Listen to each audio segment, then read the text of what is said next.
خطیب اکبر علی جناب مولانا مرزا محمد اطہر صاحب کی برسی کی مجلس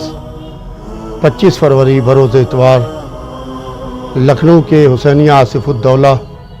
حسین آباد میں منعقد ہوگی۔ خانوادہ خطیب اکبر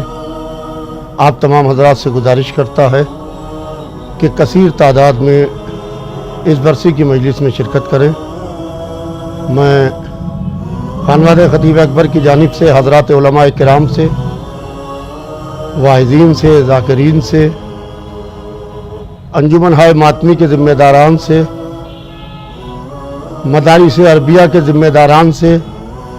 جس میں پرنسپل صاحبان، اساتذہ و طلباء، مرثیہ خان حضرات سے اور ملی و دینی اداروں کے ذمہ داران سے، مومنین کرام سے، تمام حضرات سے گزارش کرتا ہوں کہ 25 فروری کو صبح 10 بجے لکھنؤ کے تاریخی حسینیہ آصف الدولہ بڑے امام باڑے میں تشریف لائیں۔ خانوادہ خطیب اکبر آپ کی آمد کا منتظر رہے گا۔